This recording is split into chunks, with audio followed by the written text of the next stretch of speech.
Secretariat പടിക്കലേക്കാണ് നമ്മൾ ആദ്യം പോകുന്നത്.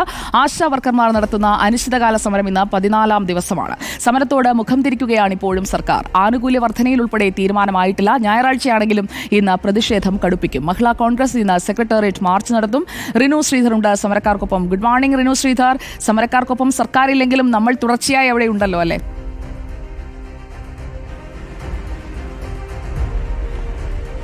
വെരി ഗുഡ് മോർണിംഗ് സുജയ സൂചിപ്പിച്ചതുപോലെ തന്നെ 14ാം ദിവസം പിന്നിടുകയാണ് ആശാ വർക്കർമാരുടെ സെക്രട്ടേറിയറ്റ് പടിക്കലെ സമരം. നമുക്കറിയാം, നേരത്തെ ഒരു സമരകാലത്ത് നേതാക്കളെല്ലാം തന്നെ അന്തിയുറങ്ങിയ ആ ഒരു ഫുട്പാത്താണ് ഇത്. ആ ഫുട്പാത്തിൽ തന്നെയാണ് ഈ ആശാ വർക്കർമാരും ആശയറ്റ അന്തിയുറങ്ങുന്നു എന്നുള്ളത് തന്നെ നമുക്ക് കൂട്ടിച്ചേർക്കേണ്ടി വരും. ആശമാരുടെ ഓണറേറിയം 21,000 രൂപയായി ഉയർത്തുക, ആശമാർക്ക് വിരമിക്കൽ ആനുകൂല്യമായി 5 ലക്ഷം രൂപ നൽകുക, ആശമാരുടെ ഓണറേറിയത്തിന്റെ മുഴുവൻ മാനദണ്ഡങ്ങളും പിൻവലിക്കുക എന്നീ ആവശ്യങ്ങൾ ഉന്നയിച്ചുകൊണ്ടാണ് ഈ സമരം മുന്നോട്ടു പോകുന്നത്. നമുക്കറിയാം, കഴിഞ്ഞ ദിവസങ്ങളിൽ രമേശ് ചെന്നിത്തലയും വി ഡി സതീശനും ഉൾപ്പെടെയുള്ള കെ സുരേന്ദ്രൻ ഉൾപ്പെടെയുള്ളവർ ഇവിടേക്ക് എത്തി ഇവർക്ക് പിന്തുണ അറിയിച്ചിരുന്നു. ഇവർക്ക് രാഷ്ട്രീയമില്ല, പക്ഷെ കൃത്യമായി തങ്ങൾ പണിയെടുത്തതിന് അല്ലെങ്കിൽ പണിയെടുക്കുന്നതിന് കാശ് നൽകണം എന്നുള്ളതാണ്. നമുക്കറിയാം, കഴിഞ്ഞ ഒരു 2-3 മന്ത്രിസഭാ യോഗത്തിന് തൊട്ടുമുമ്പുള്ള ഒരു മന്ത്രിസഭാ യോഗത്തിൽ ഈ ബോഡി ബിൽഡർമാർക്ക് ഈ പോലീസ് സേനയിലേക്ക് ജോലി നൽകുന്ന ഒരു സാഹചര്യമുണ്ടായി. ഒരു തരത്തിലും അത് അംഗീകരിക്കാൻ കഴിയാത്തതാണ് എന്നുള്ളതാണ് ഉയർന്നു വന്ന ആക്ഷേപം. ഒപ്പം കഴിഞ്ഞ മന്ത്രിസഭാ യോഗത്തിലാണ് PSC അംഗങ്ങൾക്ക് വലിയ രീതിയിൽ ലക്ഷക്കണക്കിന് ശമ്പള വർധന ഉണ്ടാക്കുന്നത്. ഇതൊക്കെ സംസ്ഥാനത്ത് നടക്കുമ്പോഴും ഈ ആശാ വർക്കർമാരെ തഴയുന്നു എന്നുള്ളതാണ് ഇവർ ആരോപിക്കുന്നത്. വലിയ രീതിയിലുള്ള സമരം ഇന്നിപ്പോൾ മഹിളാ കോൺഗ്രസ് വലിയ രീതിയിലുള്ള ഒരു പ്രതിഷേധവുമായി ഇവിടെ എത്തി ഇവർക്ക് പിന്തുണ അർപ്പിക്കുന്നുണ്ട്. ജബി മേത്തർ MPയുടെ നേതൃത്വത്തിലാണ്. കഴിഞ്ഞ ദിവസം യൂത്ത് കോൺഗ്രസ് ഇവിടെ എത്തി ഇവർക്ക് പിന്തുണ അറിയിച്ചിരുന്നു. രാഹുൽ മാങ്കൂട്ടം MLA പറഞ്ഞത് ഈ സമരം യൂത്ത് കോൺഗ്രസ് ഏറ്റെടുക്കും എന്നുള്ളതാണ്. ഇങ്ങനെ സമരങ്ങൾ വലിയ രീതിയിൽ മുന്നോട്ട് പോകുന്നു.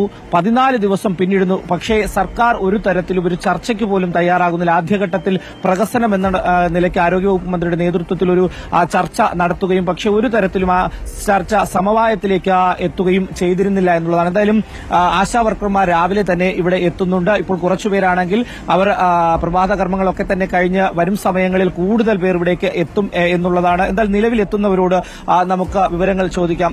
ചേച്ചി, എങ്ങനെയാണ് ഈ സമരം തുടർന്ന് മുന്നോട്ട് പോവുക തന്നെയാണോ?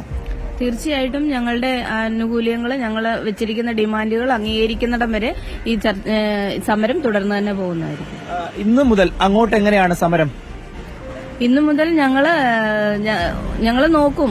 ഏതെങ്കിലും തരത്തിൽ ഞങ്ങളുമായിട്ട് ചർച്ചകൾ നടത്താനായിട്ട് സർക്കാർ തയ്യാറാണ് എങ്കിൽ ആ ചർച്ചയ്ക്ക് ശേഷമേ ഞങ്ങൾ ഇനി അടുത്ത നടപടികളിലേക്ക്, അടുത്ത സമരപരിപാടി കൂടുതൽ എന്താ പറയുക, ഇതിലും കടുപ്പിച്ചുകൊണ്ട് തന്നെ ഞങ്ങൾ വേണ്ടിവന്ന ഞങ്ങളുടെ നേതാക്കൾ അതിനെക്കുറിച്ച് ആലോചിക്കുന്നുണ്ട്. ശക്തമായ സമരത്തിലോട്ട് തന്നെ പോകാനാണ് തീരുമാനം. പിന്നോട്ടില്ലെന്നാണോ? ഒരിക്കലുമില്ല. ഞങ്ങൾ വെച്ചിരിക്കുന്ന ഡിമാൻഡുകൾ നേടാൻ ഞങ്ങൾ ഒരിക്കലും പിന്നോട്ട് പോകുന്ന പ്രശ്നമില്ല. ഏതെങ്കിലും തരത്തിലുള്ള ഒരു രാഷ്ട്രീയ പിന്തുണ നിങ്ങൾക്കുണ്ടോ? ഒരിക്കലുമില്ല. ഞങ്ങൾക്കൊരു രാഷ്ട്രീയമുണ്ട്, പക്ഷേ ഈ കാര്യത്തിൽ ഞങ്ങൾ ആശമാർ ഒറ്റക്കെട്ടായിട്ടാണ് വന്നിരിക്കുന്നത്. പിന്തുണ അർപ്പിച്ചെത്തുന്നവരെ നിങ്ങൾ സ്വാഗതം ചെയ്യും. അത് അങ്ങനെ ചെയ്യണമല്ലോ. തീർച്ചയായും സുജയ, ഒരു രാഷ്ട്രീയ പിന്തുണയും തങ്ങൾക്ക് വേണ്ടെന്ന് പറയുമ്പോഴും പിന്തുണ അർപ്പിച്ച എത്തുന്നവരെ സ്വാഗതം ചെയ്യുന്നു എന്ന് തന്നെയാണ് അവർ പറയുന്നത്. എന്തായാലും 10 മണിയോടുകൂടിയാണ് മഹിളാ കോൺഗ്രസിന്റെ നേതൃത്വത്തിൽ വലിയൊരു സംഘം ഇവിടേക്ക് ഇവർക്ക് പിന്തുണയുമായി എത്തുന്നത് എന്നുള്ള ഒരു കാര്യം കൂടിയുണ്ട്. ജബി മേത്തർ MP അതിന് നേതൃത്വം നൽകുന്നു എന്നുള്ളതാണ്. കഴിഞ്ഞ ദിവസത്തൊക്കെ പിന്തുണയുമായി വിവിധ സംഘടനകൾ എത്തുകയും ചെയ്തു. എന്തായാലും നിലവിൽ ഇതുവരെയും സർക്കാർ ഇതുമായി ബന്ധപ്പെട്ടുകൊണ്ട് ഒരു ചർച്ചയ്ക്കും തയ്യാറായിട്ടില്ല എന്നുള്ളതാണ്. ഏതെങ്കിലും തരത്തിൽ ചർച്ച ചെയ്യാൻ വിളിക്കുമെന്നുള്ളൊരു പ്രതീക്ഷ ഇവർക്കുണ്ട്. പക്ഷേ ആ പ്രതീക്ഷ നിലനിൽക്കുമ്പോഴും ഒരു തരത്തിലും പിന്നോട്ടില്ല എന്ന് അവർ ആവർത്തിച്ച് പറയുന്നുണ്ട്. തങ്ങളുടെ ആവശ്യങ്ങളാണ് ഇതെല്ലാം. തങ്ങളുടെ ആവശ്യങ്ങൾ നേടിയെടുത്തതിനു ശേഷം മാത്രമേ ഈ സെക്രട്ടേറിയറ്റ് പടിക്കൽ നിന്ന് പോകൂ എന്നുള്ളതാണ്. എന്തായാലും 14 രാത്രിയും 14 പകലും പിന്നിടുകയാണ്. ഇവരുടെ സമരം ആരംഭിച്ചിട്ടുണ്ട്. ഇനിയും എത്ര ദിവസം വേണമെങ്കിലും സമരം ചെയ്യുവാനുള്ള കരുത്ത് തങ്ങൾക്കുണ്ട്. അതുകൊണ്ട് തന്നെ ഈ സമരം ശക്തിപ്പെടുത്തി മുന്നോട്ട് പോകുമെന്ന് തന്നെയാണ് ഇവർ ആവർത്തിക്കുന്നത്. സുജ, ശരി റിനു, നമുക്ക് വീണ്ടും ഇവർ സമര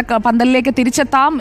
എന്തായാലും 14ാം ദിവസം, 14 എന്ന് പറയുമ്പോൾ 2 ആഴ്ചയായിരിക്കുകയാണ് ആശാ വർക്കർമാർ സെക്രട്ടേറിയറ്റ് മുന്നിൽ, ഭരണസിരാ കേന്ദ്രത്തിന്റെ തൊട്ടുമുന്നിൽ സമരം തുടങ്ങിയിട്ട്. എന്തുകൊണ്ട് ആ സമരത്തിന് ഒരു പരിഹാരം ആകുന്നില്ല എന്ന കാര്യം നമ്മുടെ മുന്നിലുണ്ട്.